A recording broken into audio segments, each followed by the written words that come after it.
욥기 23장 1절부터 10절까지 말씀 함께 읽겠습니다.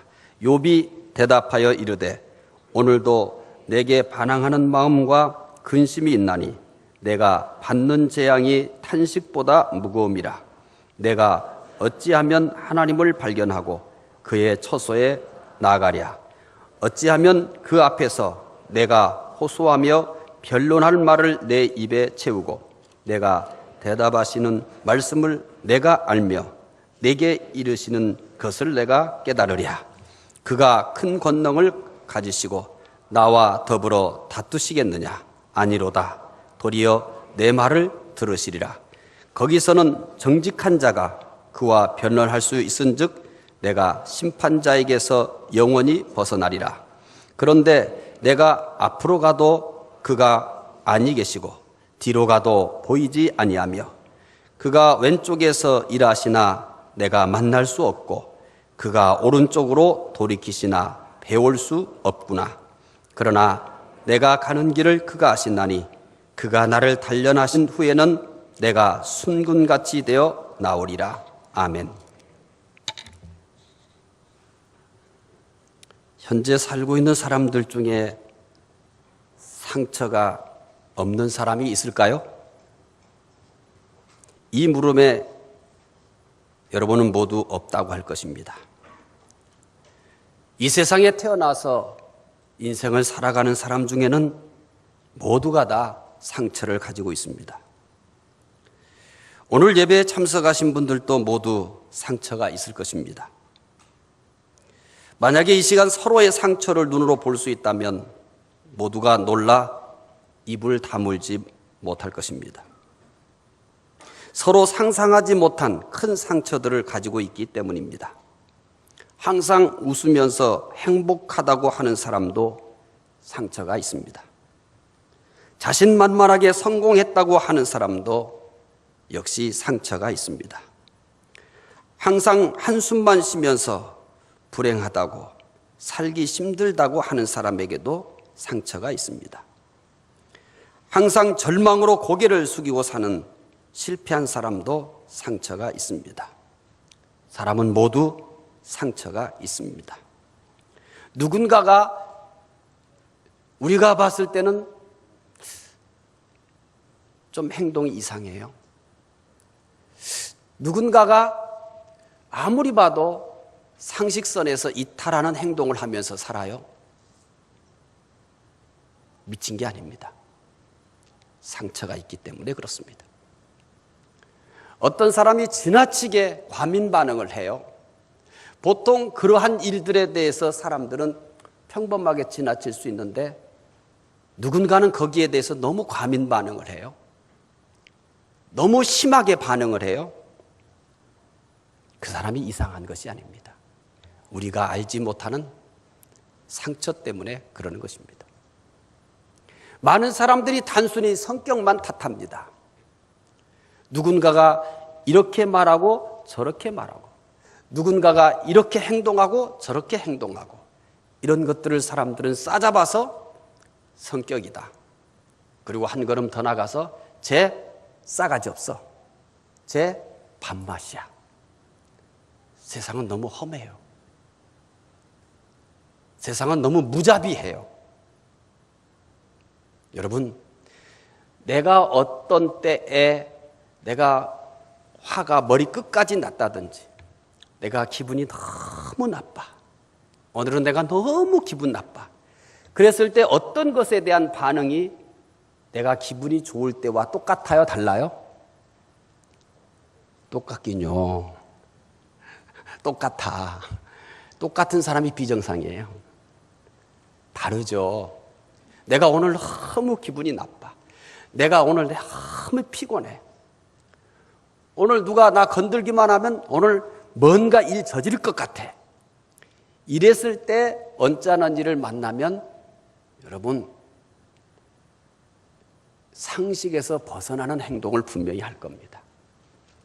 그런데 누군가가 내가 그런 행동을 하는 것, 그런 반응을 보이는 것만 딱 봤어요. 처음 만난 사람이 딱 봤어요. 그럼 뭐라고 얘기할까요? 이렇게 얘기할 거예요. 쟤 뭐야? 근데 그게 누가 그런 거예요? 우리 다 그렇게 하면서 살았어요. 다 그렇게 하면서 살았어요. 내가 만약에 너무너무 기분이 나쁘고 너무너무 피곤하고 사는 것이 너무 버거워요. 그래서 어떤 것들에 대해서 이상한 반응을 보이고 지나친 반응을 보였을 때 나를 모르는 사람이 그 모습을 보면은 이렇게 얘기할 거예요. 쟤 뭐야? 쟤 미친 거 아니야? 이렇게 반응할 거예요. 그런데 다른 사람들이 그렇게 반응하는 것에 대해서, 그렇게 행동하는 것에 대해서 우리가 늘 그렇게 얘기한 거예요. 쟤 뭐야? 쟤 이렇게 된 거 아니야? 늘 우리가 이렇게 얘기한 거예요. 사람은 우리가 봤을 때 그럴 사람이 아닌데 이상 행동을 해요. 우리가 봤을 때 저럴 사람이 전혀 아닌데 그렇게 행동해요. 그러면 분명히 이유가 있습니다. 분명히 이유가 있어요. 그 이유가 한마디로 통일을 한다면 상처입니다. 그가 입은 상처는 여러 요인들로 입은 상처겠죠. 뭐 상처의 종류가 많잖아요. 넘어져가지고 무릎이 깨진 상처도 생길 수 있는 것이고, 어떤 물건이 내 발등에 떨어져서 생길 수 있는 상처도 있고, 내가 잘못해가지고 어디 기둥에 부딪혀가지고 생기는 상처도 있을 것이고, 아니면 내가 요리하다가 칼로 내 손을 베어서 생기는 상처도 있어요. 그런데 우리는 이렇게 한마디로 통일해서 얘기해요. 아, 저 사람 상처 생겼어. 근데 분명한 것은 상처를 입은 원인은 다른데 뭐를 가지고 있다는 것만은 똑같아요? 상처를 가지고 있다고 하는 것만은 똑같아요. 여기에 앉아 계신 분들 중에 상처가 하나도 없는 깨끗한 마음을 가지고 있는 사람은 한 사람도 없습니다. 저도 포함해서 말입니다. 저도 말이에요. 제가 그럴듯하고 또 여러분 듣기에 뭐 그럴듯한, 그럴싸한 이야기들을 많이 하지만 제 마음이 여러분보다 상처가 하나도 없이 어린 아이의 피부처럼 뽀얗기 때문에 그런 거 아니에요. 여러분 못지않게 더 많은 상처들을 가지고 있을 수도 있습니다. 물론 여러분도 저보다 더한 상처를 가지고 있는 사람도 있습니다. 분명한 것은 우리 모두는 다 상처를 가지고 살고 있다는 사실입니다. 어떤 것에 대해서 지나친 반응을 보이거나 어떤 것에 대해서 이상한 행동을 했을 경우는 뭐를 건든 거냐면 상처를 건든 겁니다. 상처를 말이에요. 여러분, 이쪽에 상처가 없으면 이쪽에 건드려도 문제가 돼요, 안 돼요? 안 되죠.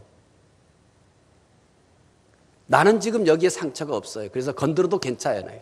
때려도 괜찮아요. 그런데 여기에 누군가가 뜨거운 물에 데웠어요. 괜찮죠? 근데 여기 누군가가 데웠어요. 더 약하게 살짝 건드려도 이 사람은 아파요, 안 아파요? 아야! 이렇게 반응해요. 제 말을 알아듣고 계시는지 잘 모르겠습니다. 상처가 없는 사람에게는 아무리 때리고 별짓을 해도 뭐해요? 시원해요. 한 번 더 때려줘? 시원해요. 저는 잘 때리는 편이잖아요, 웃으면서. 그러니까 목사님들이 제 옆에 앉질 않으려고 그래요. 왜냐하면 맞으니까. 근데 어떤 분은 시원하다고 갖다 한 번 더 때려달라고 해요. 저 어떤 분은 이쪽이 다쳤어요. 그러면 안 다친 사람은 아무리 건드려도 아파요, 안 아파요? 문제 없어요. 여기를 건드렸는데 딱 했어요. 상처가 있어서 그런 거예요. 그런데 이렇게 쟤 미쳤어. 아니 그런 거 가지고 아프다고 그래? 이게 우리가 살아가는 사람들의 모습입니다. 외상도 중요하지만 더 심각한 건지 뭔지 아십니까? 마음의 상처예요. 외상은 아야! 하고서 뭐 하면 돼요? 에이, 자파. 여기 다쳤잖아. 그러면 바로 사람들은 뭐 하라고? 미안해. 이렇게 얘기해요. 마음의 상처는 말도 못해. 말도 못한다니까? 만약에 이렇게 얘기해요. 나 마음에 상처가 있어서 그래. 그럼 뭐해? 사람들이 미안해 미안해. 그렇게 안 해요. 응? 뭐야? 쟤 뭐야? 집에 가서도 그래요.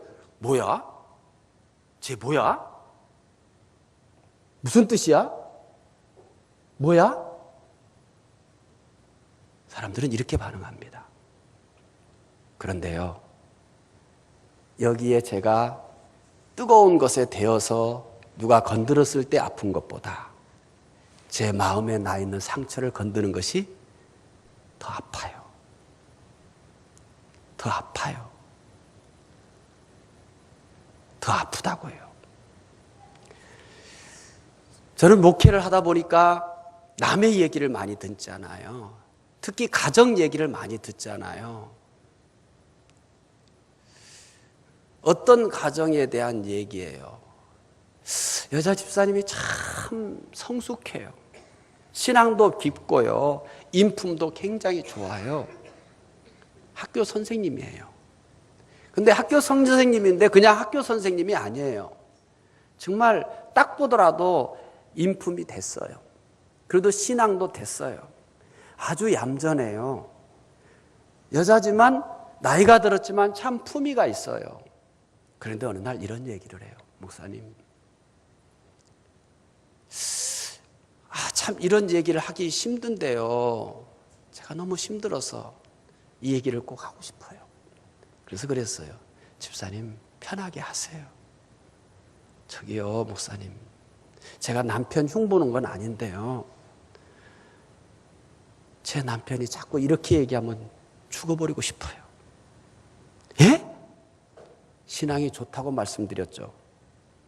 정말 신앙이 좋아요. 신앙이 좋아요. 인품도 좋아요. 학교 선생님이에요. 그런데 전혀 예상치 못한 말을 하는 거예요. 제 남편이 이렇게 하면 나 죽어버리고 싶어요. 그게 뭔데요? 예, 제가 좀 덜렁거리거든요. 제가 좀 덜렁거려요.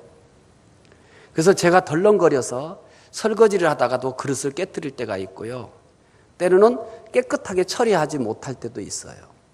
그럴 때마다 남편이 하는 얘기가 있어요. 네 엄마 닮아서 그렇다고. 한두 번 한 게 아니라 결혼 생활하면서 평생 동안 들었다는 거예요. 네 엄마를 닮아서 그렇다고. 네 엄마가 뭐예요? 네 엄마가 뭐예요 도대체? 저는 그 얘기를 듣고 너무 실족을 당했어요. 그렇게 말할 만한 사람도 아니에요. 이 부인은 그런 말들을 쉽게 누구에게 할 만한 가벼운 사람도 아니에요. 그런데 그 얘기를 하는 거예요. 그래서 저는 이제 제일 싫은 말이 뭐냐면 네 엄마 닮아서 그렇다는 얘기를 제일 싫어해요. 네 엄마를 닮아서 그렇다. 상처가 된 거예요. 그 얘기를 들을 때마다 같이 맞짱 뜰 수가 없잖아요. 나이도 있고 애들도 컸는데. 그러니까 죽고 싶다는 거예요. 죽고 싶다는 거예요. 이거 가지고 싸워봤겠어? 안 싸워봤겠어? 싸워봤겠죠. 그런데 문제만 생기면 언제나 네 엄마 닮아서 그렇다고. 이렇게 얘기하니까 이제 이 여자 집사 마음속에는 씻어지지 않은 상처가 된 거예요. 자, 우리는 그냥 어쩌다가 한번 야, 자네 엄마 닮아서 그런가 봐. 이렇게 하면 뭐예요? 하 웃고 말 거예요. 상처가 아닌 경우는. 근데 이 집사님은 이게 뭐가 된 거예요? 상처가 된 거예요. 그걸 건드면 얼마나 상처가 깊었든지 신경이 날카로워져서 뭐 하고 싶어져 버려요? 죽어버리고 싶어진 거예요. 여러분, 상처는 사람마다 깊이가 달라요. 종류도 달라요. 여러분, 내 입장에서 상대를 보지 말아요. 뭘 그거 가지고 그러냐고? 마음의 상처의 깊이를 모르니까요. 마음의 상처의 깊이를 모르니까요. 자, 여기 때려보세요. 아무 문제 없어요. 그런데 여기에 10발을 꼬맸어. 10발을 꼬맨 사람이 옷을 입고 있으니까 안 보이잖아. 툭 쳐서 아! 이렇게 얘기해요. 그럼 이렇게 하는 것을 보고 여러분 10발을 꼬매서 그렇다고 해도 여러분 미쳤어? 그런 걸 가지고 그러냐고. 이런 사람이 미친 거죠. 똑같은 겁니다. 왜 이 얘기를 할까요? 저도 나이가 들어가잖아요. 하나씩 깨닫는 거죠. 하나씩 나도 보고 또 성도들의 삶을 보는 거죠. 오늘 저는 여러분들이 정말 이 말씀을 잘 들었으면 정말 좋겠습니다. 그리고 조금만 달라졌으면 좋겠어요. 정말 조금만 달라졌으면 좋겠어요. 이제 여러분이 혹시라도 집에 가서 누군가가 예를 들어서 아내가 됐든 남편이 됐든 짜증을 내야 할 일이 아닌데 확 짜증을 냈어요. 그러면 짜증낸 것으로 보지 마시고, 자, 여기 제가 10발을 꼬맸다고 그랬죠? 탁 건들면 어떻게 해요? 아야! 이게 계획적으로 비명을 지른 거예요? 아파서 무의식적으로 아야가 나온 거예요? 여러분 계획적으로 하시는군요. 건들면 본능적으로 아야! 이러잖아요. 만약에 오늘 이거 하나만 깨달아도 우리는 훨씬 더 편하게 살 수 있어요. 오늘도 훈련하면서 이런 이야기를 했어요. 딱 남편이 퇴근하고 돌아왔어요. 근데 아내가 남편 신발을 벗는 것을 보고 신발을 어떻게 벗었냐면 저도 자주 깨끗하게는 안 벗어요. 신발을 벗었는데 한쪽은 쩌리 가고 한쪽은 이리 가고 애기들이 그렇게 많이 걷잖아요. 그러면 그것을 보면서 신발 똑바로 벗으란 말이야! 이렇게 했어요. 남편은 완전히 뭐 하는 거예요? 갑자기 날벼락 맞은 거잖아. 그러니까 들어가가지고 뭐 하는 거야? 이게 미쳤냐! 내가 오늘 하루 종일 얼마나 힘들게 살았는데 이렇게 얘기하는 거야. 너 미쳤니? 지금 제가 살고 있는 얘기 하는 거예요. 그랬어. 순간적으로 다 그렇게 반응할 거 아니에요. 그렇게 안 할 사람 한번 손 들어보세요. 나밖에 없잖아. 다 그렇게 반응하잖아요. 그런데 신발을 저렇게 벌리고 하나 이쪽으로 벌려도 벗어놔도 별로 반응하지 않던 사람이 오늘을 따라서 그냥 너무 과민 반응을 한 거야. 너무 놀래니까 남편이 뭐 하는 거예요? 더 크게 성질 내버린 거예요. 이게 미쳤어? 나도 힘들어 죽겠구만. 훈련입니다. 만약에 여러분이 퇴근해서 아내가 그렇게 갑자기 하지 않던 짓을 꽉 했다. 그럼 무슨 사인이에요? 아파나. 아프다는 비명이에요. 남편에게 짜증을 내는 게 아니에요. 남편에게 화풀이 하는 게 아니에요. 뭐라고요? 나 아파. 아프다는 비명이에요. 자, 오늘 퇴근하고 남편이 들어왔어요. 들어오면서 가방을 팍 던지면서 힘들어하면서 탁 소파에 들어 눕버렸어요. 이걸 보고 아내가 뭐라고 그래요? 내가 하루 종일 집에서 얼마나 힘들었는데 들어와서 그렇게 가! 그래요. 다 웃는 거 보니까 경험이 있었구만. 그때는 누가 아프다는 사인이에요? 남편이 아프다는 사인이에요. 나 아파. 나 아파. 나 아파. 마음이 아파. 이 얘기예요. 육체가 아프면 들어오면서 여러분 아프다는 사인을 해요, 안 해요? 그러면 내가 예를 들어서 여기가 어떻게 해서 어디 가다가 이제 전봇대 브릿자리 깨져가지고 여기다 반창고 붙여 꼽아가지고 왔어. 그러면서 나 아프다 그러면 아내가 어떻게 얼마나 다쳤어? 어떻게 이렇게 할 거 아니에요. 자, 퇴근하고 여러분 들어오는 남편이 여기다 반창고 붙여가지고 꼬매가지고 이렇게 들어와요. 그래서 아야 어떻게 이렇게 아파 이렇게 하지? 아이 나도 나도 힘들어 죽겠는데 나쁘다고 해. 이런 사람 없잖아요. 지금 제가 하는 얘기를 다 알아듣고 계시죠? 따라오고 계시죠? 네, 따라오고 계시죠? 잘 따라오셔야 돼요. 외형적으로 반창고를 붙여가지고 들어오면서 막 신음해. 차 안에서는 안 했어. 근데 문을 열면서 갑자기 아파. 그러면 집에서 기다리는 아내가 아무리 힘들고 애들하고 시달리고 정말 짜증이 났어도 딱 그 외상을 보고서 어머 어떻게 자기가 힘들은 거 잊어버려 안 잊어버려? 다 잊어버려. 어머 어떻게 왜 그랬어 이렇게 하죠. 제 연극 실력이 자꾸 늘어가죠. 반응이 좀 현찮아서 말이야. 연극을 자꾸 이게 강도를 높여가는 거예요. 그렇게 할 거예요. 그렇죠? 남편이 퇴근하고 들어왔는데 아내가 여기다가 붕대를 칭칭 갖고 오기 전까지는 할 일 다 했어. 사실은 쓸고 닦고 다 했어. 근데 남편이 딱 들으면 어떡해. 그러니까 남편이 들으면서 나도 힘들어 죽겠는데 아프다고 이렇게 안 할 거예요. 그렇죠? 들으면서 뭐라고 했고 어머 무슨 일이죠? 어디 다쳤어? 어떻게 된 거야?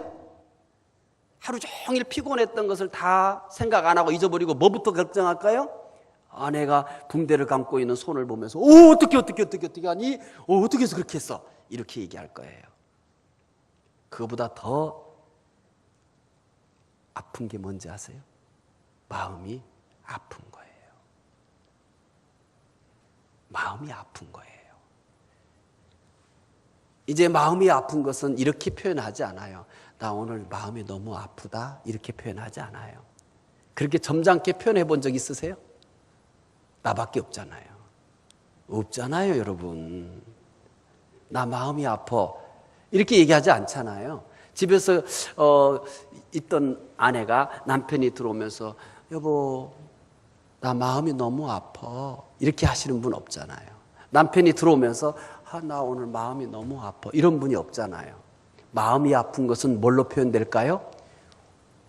짜증으로, 신경질 내는 것으로. 이건 뭐 사인이라고요? 뭐 사인이에요? 마음이 아픈 것의 사인이에요. 누가 신경질을 내, 누가 짜증을 탁 내, 그러면 뭐가 아파요? 마음이 아파요. 여기 부엌에서 일하다가 칼로 벼가지고 피를 흘리고 있어. 아야! 그러면 남편이 달려갔어요. 이거 보고 막 같이 맞짱 뜰까요? 피를 닦아주면서 이거 싸매줄까요? 맞짱 뜨는구만 이분들은. 남편이 못을 박다가 저도 자주 하는데 잘 안 박지만은 못을 박다가 손가락을 쳐버려가지고 손가락이 깨져버렸어. 그래 여기서 피가 나. 아야! 그랬어. 아내가 오면서 막 나도 힘들어 죽겠는데 손가락 깨가지고 아프게 안 하고 막 그래요? 아니죠.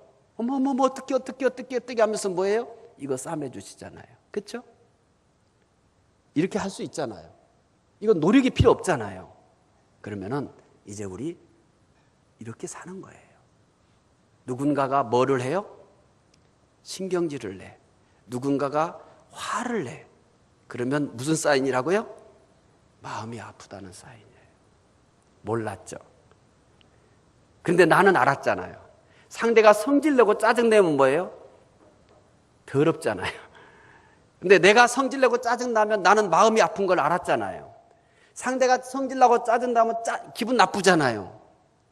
그런데 서로 마음이 아픈 것을 우리는 어떻게 표현하고 살았어요? 신경질 내는 걸로. 또 뭐 하는 걸로요? 화내는 걸로. 이게 뭐가 아프다는 사인이에요? 마음이 아프다는 거예요. 세상에 마음에 상처가 없는 사람은 아무도 없어요. 가끔은 우리 성도들이 힘들다 그러고 또 이런 상처를 가지고 살고 있다는 얘기를 들을 때마다 참 마음이 아팠어요. 그래서 언젠가는 여러분들에게 상처를 다루는 말씀을 해드리고 싶었어요. 물론 오늘 이 짧은 시간 가지고 이 말씀이 다는 안 될 거예요. 그런데 조금이라도 도움이 됐으면 좋겠어요. 특히 부부가 같이 앉아있는 분들은, 특히 가족이 함께 앉아있는 분들은 좀 더 큰 도움이 됐으면 좋겠어요. 누가 혼자 앉아있으라고 그랬어요? 누가 혼자 앉아있으라고 그랬어요? 혼자 앉아있는 분들 집에 가서 얘기해봐야 못 알아들어요. 지금 제가 이렇게 아주 그냥 생생하게 연극을 하면서 이렇게 해야 이걸 알아듣지. 그러니까 같이 앉는 분들은 오늘 복이 있어요. 아주 복이 있어요. 자, 오늘은 상처를 다루는 것, 이걸 얘기할 겁니다. 세상에 상처 없는 사람 있어요, 없어요? 없습니다. 다 상처가 있습니다. 그럼 뭐가 다르냐? 상처를 다루는 것이 달라요. 상처를 다루는 방법이 달라요. 오늘은 무슨 말씀 해드릴 거냐면 상처를 잘 다루는 방법을 얘기할 거예요. 헨리 프레트경이라는 사람이 있습니다. 이 사람은 현대 성형수술의 창시자라고 합니다. 그는 어렸을 때 병약했습니다. 뼈와 관절의 심한 질환으로 언제나 고통스럽게 살았습니다. 그리고 아이들과 어울리지도 못했고요. 항상 아이들로부터 왕따를 당했습니다. 오늘날로 말하면 왕따입니다. 왜냐하면 같이 뛸 수가 없어요. 같이 놀 수가 없어요. 그러니까 애들은 언제나 이 아이를 데리고 가면 자기 팀이 불리해요? 안 불리해요? 불리한 거예요. 그러니까 쟤는 아니야. 쟤하고 같이 안 놀아. 아무도 이 아이를 끌어들이지 않았습니다. 노는데 쟤하고 같이 하면 손해를 보니까. 자기 팀이 되면 하나는 있으나 마나한 애니까 아무도 이 아이와 함께 하지 않았습니다. 혹시라도 이 아이가 오면은 없는 사람 취급했습니다. 어려서부터 그렇게 살았어요. 어려서부터 이렇게 병약한 것도 슬픈데 아무도 이 아이와 놀아주지 않았습니다. 그러니까 언제나 이 아이는 혼자였습니다.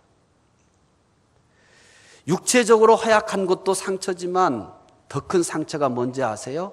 이 마음속에 생겨나는 상처였습니다. 그런데 다행스럽게도 이 아이에게 언제나 큰 힘이 되어주었던 아버지가 있었습니다. 아버지는 이 아이에게 이렇게 얘기했어요. 아버지는 어린 해리 프레트경에게 언제나 이렇게 얘기했어요. 너의 상처를 찬란한 별로 만들라. 너의 상처를 찬란한 별로 만들라. 언제나 아버지는 이렇게 얘기했습니다. 아버지는 아이의 모습을 보면서 얼마나 불쌍했겠어요? 얼마나 아이들을 보면서 슬펐겠어요? 자기 아이가 또래 아이들로부터 언제나 버림받고 아무도 놀아주지도 않고 언제나 이 아이는 그늘에 앉아있고 뛰지도 못하고 언제나 한쪽 구석에 웅크리고 있는 이 아이를 보면서 얼마나 마음이 아팠겠어요? 얼마나 슬펐겠어요? 또 얼마나 짜증이 났겠어요? 그런데 이 헨리 프레트경의 아버지는 달랐습니다. 언제나 그 아이를 어루만지면서 이렇게 얘기했어요. 너의 상처를 찬란한 별로 만들라. 아이가 언제나 한쪽에 쉼없이 찌르고 앉아있으면 아버지는 변함없이 이 아이에게 이렇게 말합니다. 너의 상처를 찬란한 별로 만들라. 언제나 아버지는 그 아이를 쓰다듬으면서 그렇게 얘기했습니다. 그 결과 헨리 프레트는 현대 성형수술의 창시자가 되어 아버지가 항상 격려해 준 말로 상처를 찬란한 별로 만들었습니다. 그래서 오늘 말씀의 제목은 상처를 찬란한 별로 만들라. 상처를 찬란한 별로 만들라. 이 제목입니다. 그렇다면 어떻게 하면 상처를 찬란한 별로 만들 수 있을까요? 어떻게 하면 말입니다. 어떻게 하면 상처가 찬란한 별로 변할까요? 상처가 말이에요. 상처가 찬란한 별로 변할 수 있을까요? 예, 있어요. 오늘 본문의 주인공은 욥입니다. 욥은 재산을 다 잃었습니다. 자녀를 다 잃었습니다. 이렇게 얘기하니까 여러분 별로 공감이 안 가죠? 욥은 동방의 의인이에요. 동방의 의인이에요. 하나님이 천사들 앞에서 욥과 같이 의로운 사람이 어디 있느냐라고 칭찬할 정도였어요.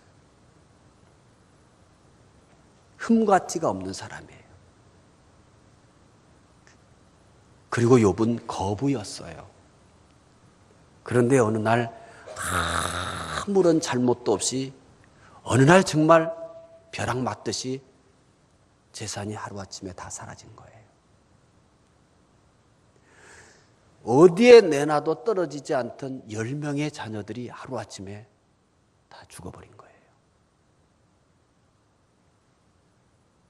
어느 날 욥 자신도 그저 숨만 겨우 쉬고 있을 정도로 건강이 사라져버린 거예요. 그나마 옆에 있던 아내마저도 하나님을 욕하며 죽으라고 저주하면서 떠나버렸어요.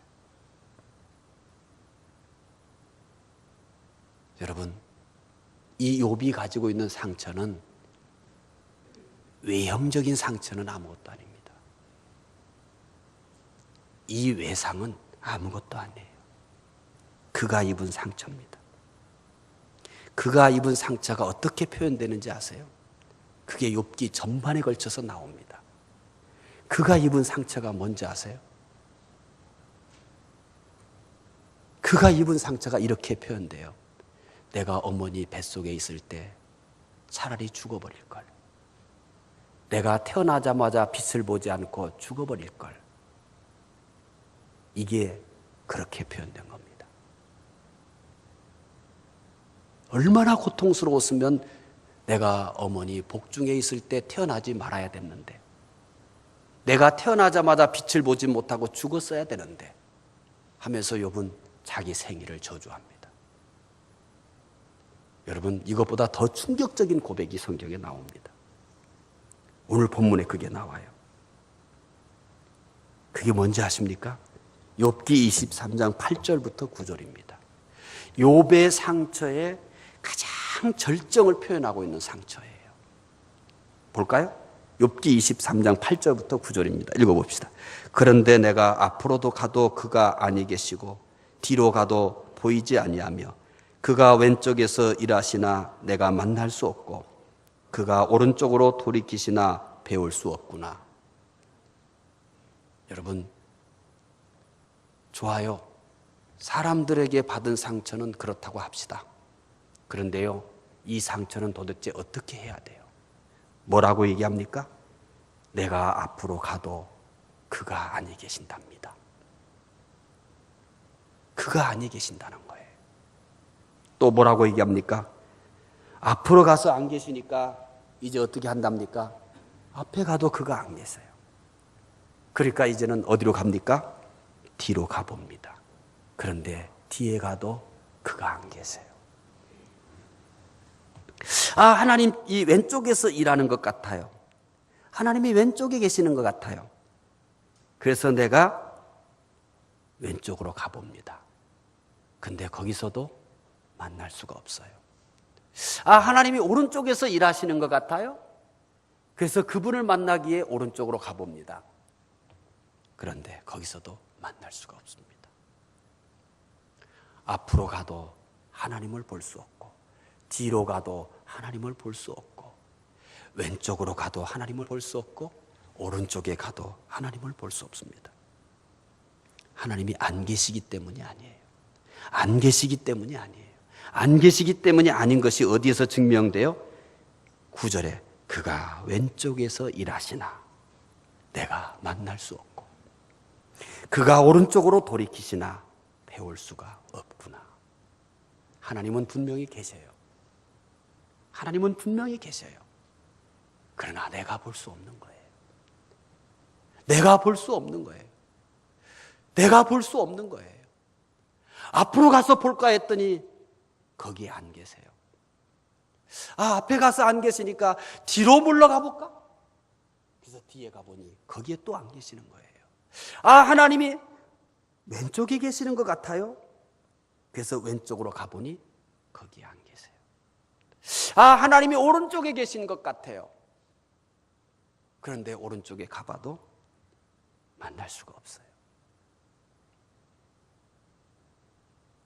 욥이 모든 것을 잃은 것보다 더 큰 상처는 하나님의 임재를 느낄 수 없다는 것입니다. 하나님의 임재를 느낄 수 없다는 거예요. 하나님이 계시는 것을 느낄 수 없다는 거예요. 하나님이 계시는 것을 느낄 수 없다는 거예요. 앞으로 가도 그분이 안 계셔요. 뒤로 가도 그분이 안 계세요. 왼쪽으로 가도 그분이 안 계세요. 오른쪽으로 가도 그분이 안 계세요. 그런데 그분이 진짜 안 계시는 것은 아니에요.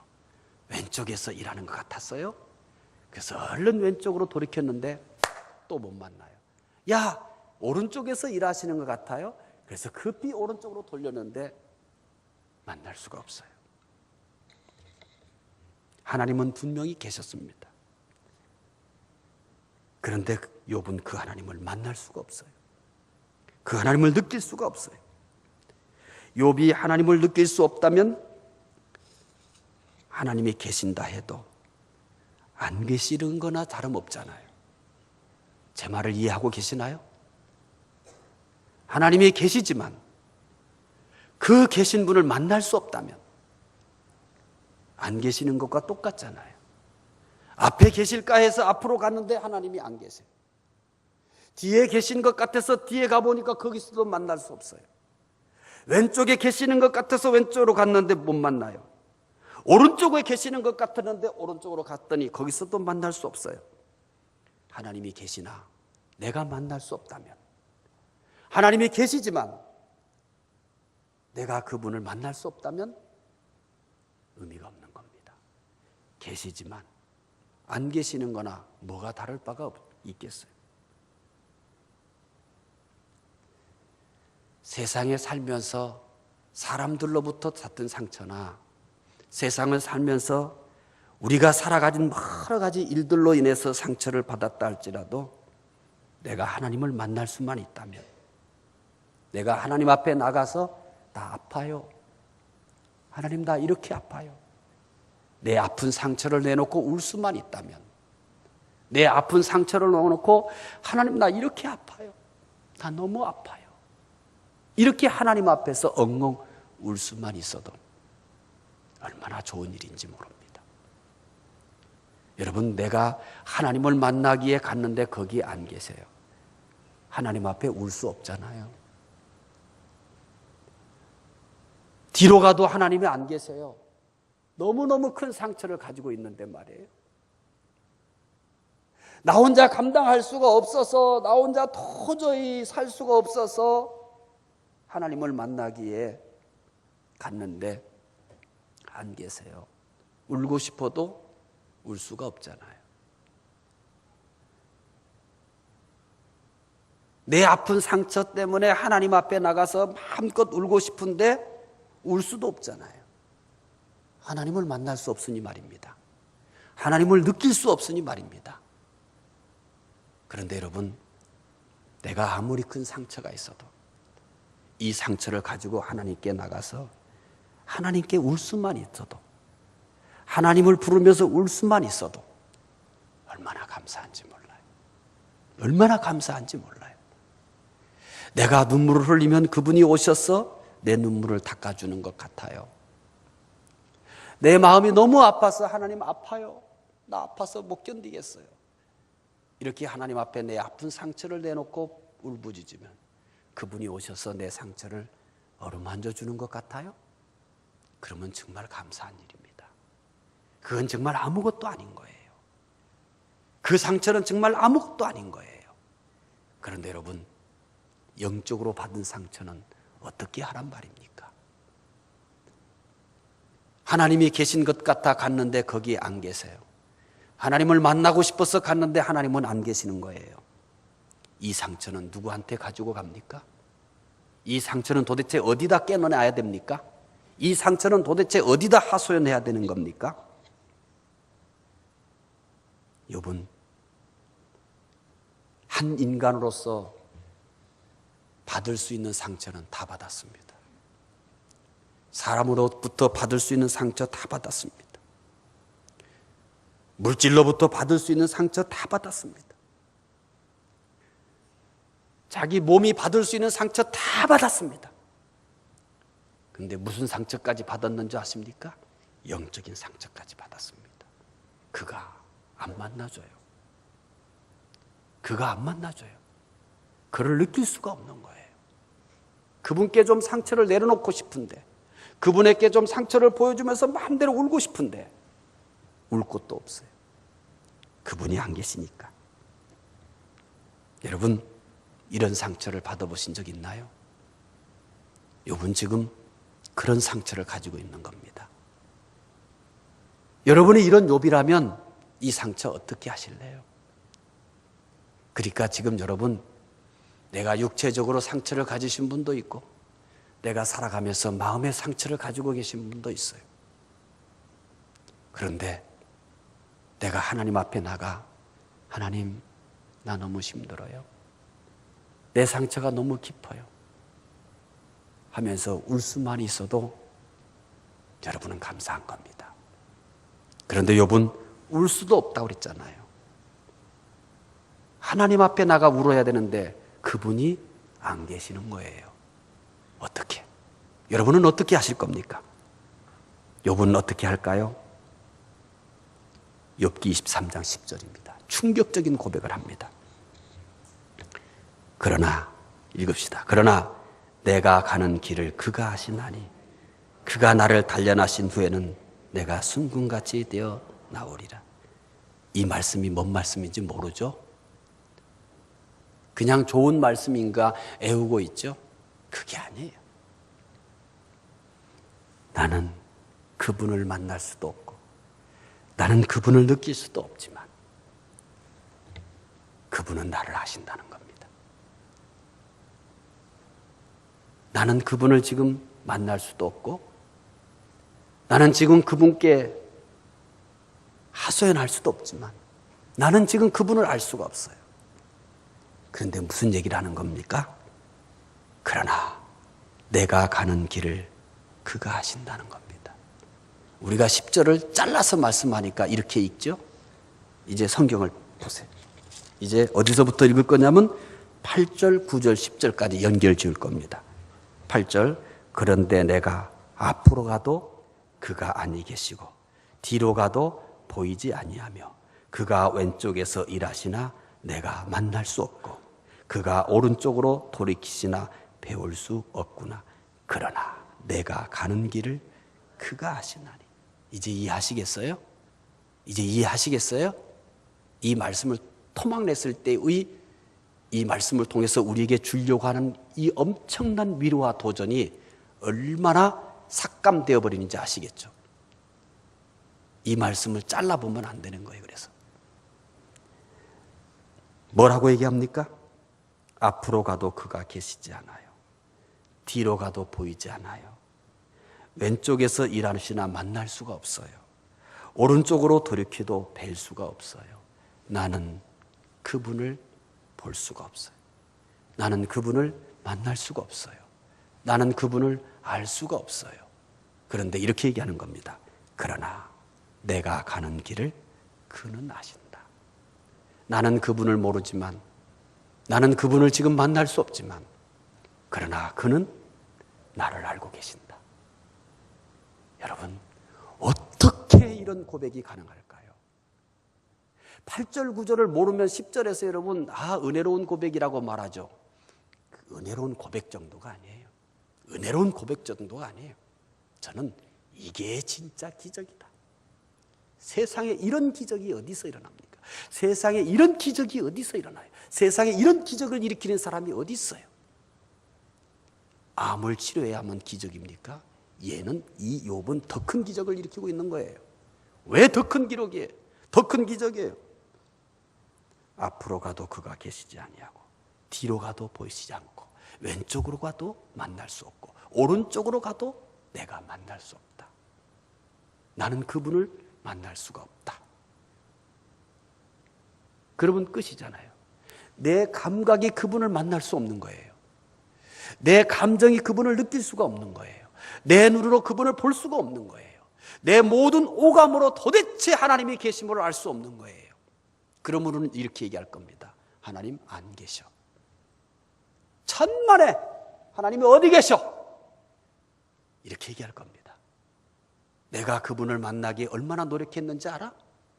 내가 그분에게 나가서 내 상처를 내려놓기 위해서 얼마나 몸부림쳤는지 알아? 그런데 내가 앞에 앞에 있을까 해서 앞에 가봤는데 없더라 야. 혹시 뒤에 있는가 해서 내가 뒤로 가봤어 야. 근데 거기도 없어. 아 왼쪽에 있는가 생각해서 왼쪽에 갔어. 웃기더라. 거기도 없더라. 오른쪽에 내가 찾아봤어. 거기도 없어. 없어. 나 앞에서 앞으로 하나님 얘기하지 마. 내가 너 가만 안 둬. 내 앞에서 앞으로 하나님이라는 하자도 꺼내지 마. 내가 가만 안 둘 거야. 왜? 나는 그분을 만나기 위해서 앞으로 갔는데 없더라. 뒤로 갔는데도 없더라. 왼쪽으로 갔는데도 없더라. 오른쪽으로 갔는데도 없더라. 하나님이 어디 있어? 없어. 이렇게 얘기할 겁니다. 욥은 뭐라고 얘기합니까? 그러나 내가 앞으로 가도 그를 만날 수 없고 뒤로 가도 그를 만날 수 없고 왼쪽에서도 만날 수 없고 오른쪽에서도 만날 수 없지만 내가 그를 만날 수 없지만 그러나 내가 가는 길을 그가 아신다. 이렇게 고백할 수 있어요? 이렇게 고백할 수 있어요, 여러분? 이런 기적 보셨어요? 이런 신앙 보셨어요? 이런 신앙 보셨냐고요? 대부분 이렇게 얘기하잖아요. 내가 느낄 수 있어야 은혜 받았다고 얘기하잖아요. 내가 뭔 이상한 것을 봐야 기적이 일어났다고 얘기하잖아요. 내 가슴이 뜨거워야 성령 받았다고 얘기하잖아요. 내 몸에 무슨 진동이 일어나야 무슨 하나님이 있다고 하잖아요. 욥은 앞으로 가도 그분을 만날 수 없어. 뒤로 가도 그분을 만날 수 없고 왼쪽으로도 그분을 만날 수 없고 오른쪽으로 가도 그분을 만날 수 없어. 인간의 어떤 오감으로도 그를 만날 수 없어. 자기가 지금까지 경건 생활을 하면서 갖추었던 만들었던 영성을 가지고도 그분을 만날 수 없어. 그런데 이렇게 얘기하는 거예요. 그러나 내가 가는 길을 그가 아신다. 나는 하나님을 알 수 없지만, 나는 하나님을 느낄 수 없지만, 나는 하나님을 만날 수 없지만 하나님은 내가 가는 길을 아신다. 그는 나의 가는 길을 아신다. 욥은 상처를 자신이 안고 있지 않았습니다. 상처를 자신이 붙들고 있지 않았습니다. 하나님께 맡겼습니다. 어떻게 해요? 욥은 자신이 가는 길을 자신도 모른다고 합니다. 그런데 누가 알아요? 하나님은 아신다. 내가 하나님을 느낄 수 없지만, 내가 하나님을 만날 수도 없지만, 그런데 하나님은 나의 가는 길을 아신다라고 말합니다. 하나님은 아십니다. 욥은 내가 지금 하나님을 만날 수 없단 말이에요. 내가 지금 하나님을 느낄 수도 없단 말이에요. 내 모든 것들을 그분 앞에 토해내고 싶은데 토해낼 수도 없단 말이에요. 그런데 이렇게 얘기한다니까요. 내가 가는 길을 그가 아신다. 그분은 아신다는 겁니다. 하나님은 아십니다. 욥의 상처를 아십니다. 욥의 상처가 얼마나 큰지 아십니다. 욥이 얼마나 고통스러운지 아십니다. 욥은 자신의 현실에서 하나님을 느낄 수 없지만 하나님은 욥 자신을 아십니다. 머리털까지 세실 정도로 아십니다. 내가 느낄 수 있어야만 되는 건가요? 내가 만날 수 있어야만 되는 건가요? 내가 꼭 깨달아야만 되는 건가요? 하나님이 날 사랑하는 것만 같은 이상한 징후가 있어야만 되는 건가요? 아무것도 없어도 문제가 없습니다. 내가 때로는 버림받은 것 같이 느껴질 수밖에 없는 그런 상황에 떨어져도 해결할 수 있습니다. 나는 그분을 알 수 없어도 문제가 없습니다. 나는 그분을 만날 수 없어도 심지어 문제가 없습니다. 나는 그분을 느낄 수 없어도 심지어 문제가 없습니다. 하나님이 안 계시는 것 같은 그런 상황까지 떨어져도 문제가 없습니다. 그건 내 느낌이에요. 내 느낌과 상관없이 하나님은 나를 알고 계심을 믿으시기 바랍니다. 욥의 느낌과 상관없습니다. 욥은 자기의 느낌을 뛰어넘은 겁니다. 자기의 감정을 뛰어넘은 겁니다. 자기의 의지를 뛰어넘은 겁니다. 그래서 이렇게 얘기하는 거예요. 그러나 내가 가는 길을 그가 아시나니. 욥은 자신의 현실에서도 하나님을 느낄 수 없지만 하나님은 욥 자신을 아신다는 것입니다. 욥은 자신의 느낌을 의지하지 않았습니다. 욥은 자신의 감정을 의지하지 않았습니다. 자신의 의지를 의지하지 않았습니다. 자신의 감정을 의지하지 않았습니다. 자기의 지성을 의지하지 않았습니다. 자기의 이성을 의지하지 않았습니다. 자신의 오감을 의지하지 않았습니다. 하나님이라고 하는 그 절대자만 의존했습니다. 그래서 내가 가는 길을 그가 아시나니. 여러분, 내가 하나님을 느끼지 못했다 할지라도, 내가 하나님을 느끼고 있지 못하는, 이게 무슨 하나님이 있는 거야? 이게 무슨 하나님이 있는 삶이야? 이게 어디 하나님이 있어? 이렇다 할지라도 여러분의 느낌이 답이 아닙니다. 나의 감정이 답이 아닙니다. 내 이성이 답이 아닙니다. 하나님은 내 이성밖에 계십니다. 내 감정밖에 계십니다. 내 느낌밖에 계십니다. 욥은 그 하나님을 바라본 거예요. 이성 밖에 계시는 하나님을 볼 수 있는 대단한 통찰력을 가진 겁니다. 자기 감정을 초월해서 하나님을 바라보는 대단한 경건함을 가진 것입니다. 자신의 상황을 뛰어넘어 하나님을 바라보는 대단한 영성을 가진 것입니다. 그러나 내가 가는 길을 그가 아시나니. 여러분, 내가 하나님을 느낄 수 없는 날이 혹시 올지라도, 혹시라도 여기도 저기도 아무리 찾아봐도 내가 하나님을 아무리 눈을 비비고 찾아도 하나님을 볼 수 없는 날이 오더라도 이렇게 고백할 수 있다면 여러분의 상처는 충분히 처리됩니다. 내가 가는 길을 하나님이 아신다. 하나님은 아신다. 하나님은 아신다. 그리고 이렇게 고백합니다. 또 읽어볼까요? 그러나 내가 가는 길을 그가 아시나니 그가 나를 단련하신 후에는 내가 순금같이 되어 나오리라. 안다는 것으로 끝나지 않습니다. 그가 아신다. 한 걸음 더 나갑니다.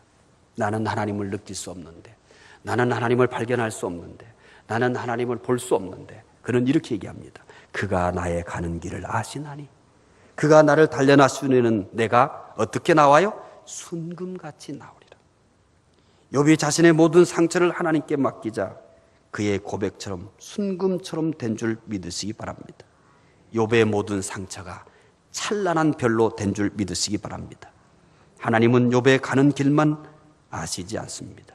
나의 가는 길도 아시는 줄 믿으시기 바랍니다. 내가 나의 가는 길을 알 수 없을 정도로 험난하지만 하나님은 아십니다. 때때로 나의 가는 길을 알 수 없어 쓰러져 울고 있을 때도 하나님은 아십니다. 심지어 더 이상 한 걸음도 움직일 수 없어 포기하려고 할 때도 하나님은 아십니다. 나의 길이 얼마나 험한지 아무도 모르는 것 같지만 하나님은 아십니다. 그래서 다윗은 다음과 같이 고백합니다. 시편 55편 22절입니다. 함께 읽읍시다. 내 짐을 여호와께 맡기라. 그가 너를 붙드시고 의인의 요동함을 영원히 허락지 아니하시리로다. 다윗도 상처가 많았습니다. 욥 못지않게 상처가 많았습니다. 장인에게 버림받았습니다. 아들에게도 버림받았습니다. 신복에게도 버림받았습니다. 다윗도 자기가 가는 길을 알지 못한 때가 많았습니다. 내가 어디로 가야 하나? 하나님은 어디 계시는 거지?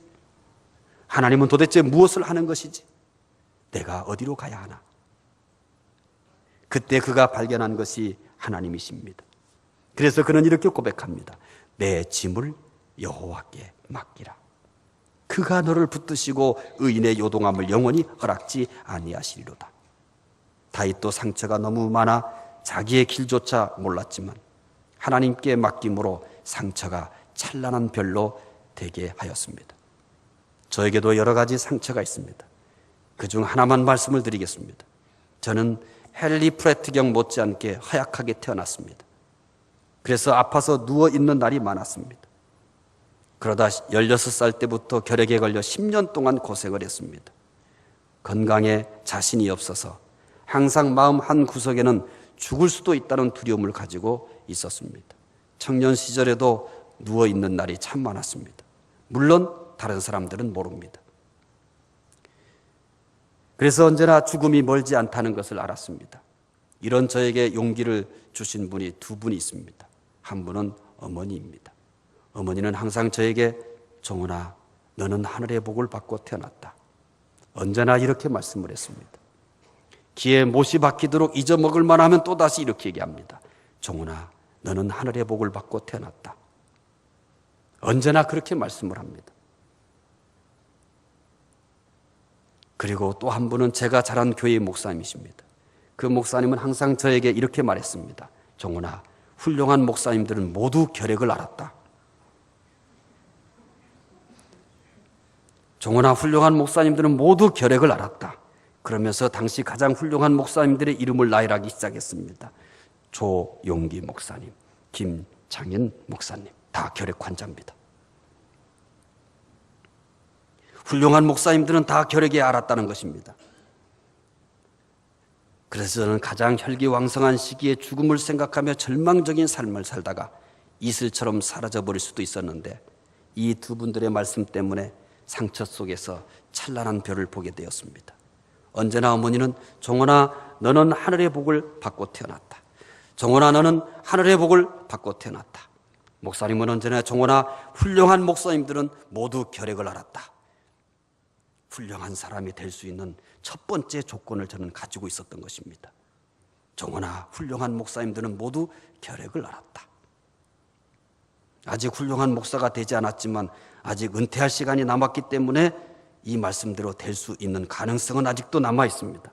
종원아, 훌륭한 목사님들은 모두 결핵을 앓았다. 현재도 사실 건강에 가장 자신이 없는 부분입니다. 그러나 제 몸에 약한 것이 있어서 영적으로는 더 유익합니다. 이 상처는 항상 하나님을 더 의지하게 할 수 있게 자극하고 있기 때문입니다. 이 상처는 하나님을 더 의지할 수 있도록 자극하고 있습니다. 상처가 심해질수록 하나님을 더 의지합니다. 상처가 커질수록 하나님을 더 의지합니다. 그래서 상처가 심해지고 상처가 커질수록 더 찬란한 별을 만들 수 있다는 기대를 갖습니다. 여러분에게는 어떤 상처가 있습니까? 아직도 상처를 붙들고 아파하고 있습니까? 아직도 상처만 붙들고 낙심하고 있습니까? 이 시간 상처에서 여러분의 손을 떼시기 바랍니다. 여러분의 손을 떼시기 바랍니다. 이 시간 꼭 상처에서 여러분의 손을 떼세요. 그 상처를 하나님께 맡기세요. 하나님이 그 상처를 만져주실 줄 믿습니다.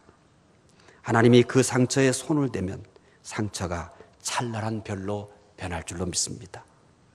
아직도 그 상처에 여러분의 손을 대고 있습니까? 손을 떼세요. 상처에서 손을 떼시기 바랍니다. 욥처럼 내가 가는 길을 그가 아시나니 그가 나를 단련하신 후에 정금같이 나오리라. 여러분이 붙들고 있는 그 손을 떼시기 바랍니다.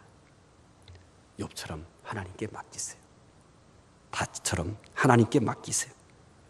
하나님이 여러분의 상처에 손을 대는 순간 상처는 찬란한 별로 변할 것입니다.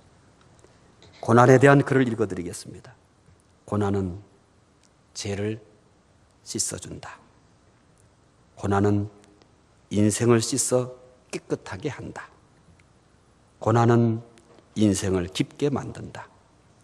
이마 위에 깊은 주름살이 갈 때 마음속에 깊은 지혜가 생기고 살을 뚫는 상처가 깊을 때 영혼에서 솟아오르는 향기가 높다. 평면적 세속적 인생관을 가진 사람은 고난의 잔을 마셔보지 못했기 때문이다. 고난은 인생을 위대하게 만든다. 고난을 견뎌냄으로써 생명은 한 단계씩 진화한다. 핍박을 받음으로써 오히려 상대방을 포용하는 관대함이 생기고 궁지와 형벌을 참음으로써 자유와 고귀함을 얻을 수 있다. 개인에게나 민족에게나 위대한 성격은 고난의 선물이다. 어떤 상처가 있습니까? 이제 상처 때문에 그만 아파하십시오. 그리고 상처에서 여러분의 손을 꼭 떼시기 바랍니다. 모든 상처를 하나님께 맡기시기 바랍니다. 하나님께서 상처에 손을 대면 그 상처는 찬란한 별로 변할 줄 믿습니다. 우리 함께 뜻을 생각하면서 찬양하십시다. 주가 보이신 생명의 길. 나의 길 오직 그가 하시나니 나를 단련하신 후에 내가 정금같이 나오리라. 뜻을 생각하시면서 찬송하십시다. 혹시 내 상처에 내 손을 대고 있는 분들은 이 찬송 부르시면서 여러분 상처에서 손을 떼시고 하나님 손에 맡기시기를 바랍니다.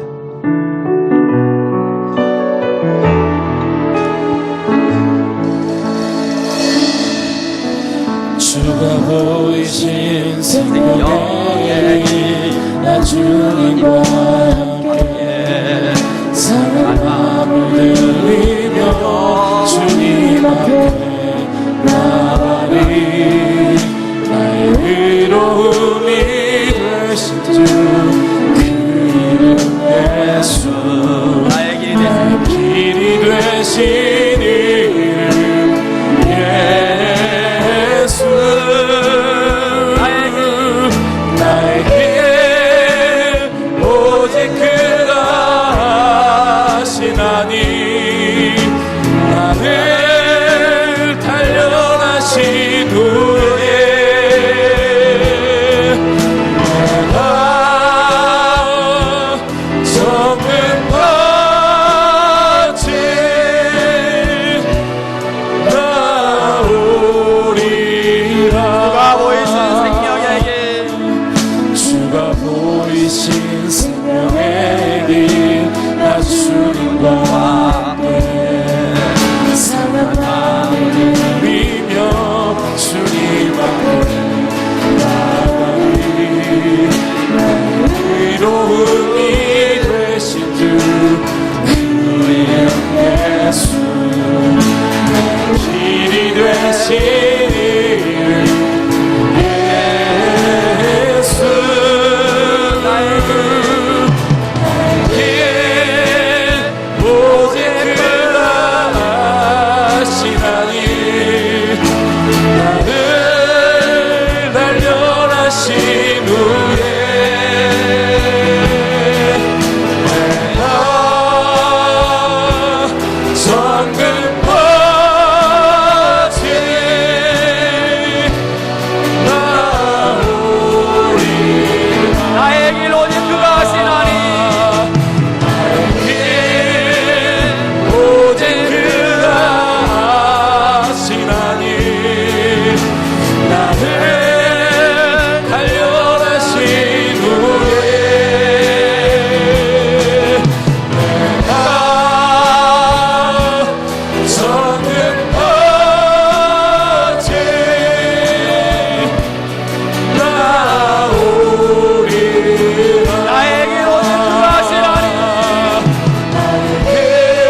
시간 우리 같이 기도하십시다.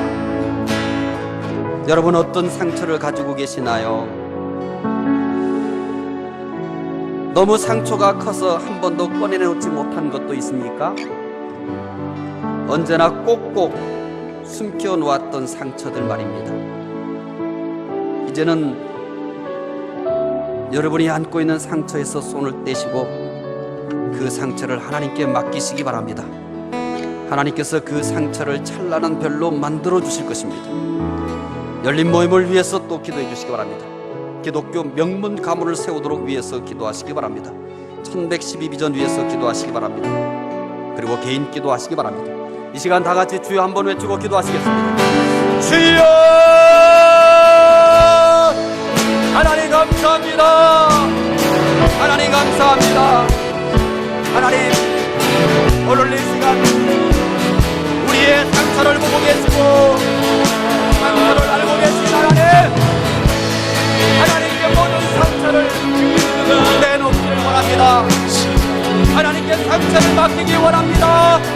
하나님, 우리의 상처를 불쌍히 여겨주시옵기를 원합니다. 하나님, 이 시간에 상처를 내놓습니다. 하나님, 아무것도 내놓지 못한 상처를 하나님 앞에 내놓습니다. 하나님,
기도하겠습니다.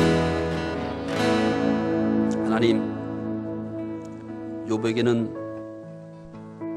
육신적인 상처가 있고 마음의 상처가 있고 심지어 영적 상처까지 있습니다.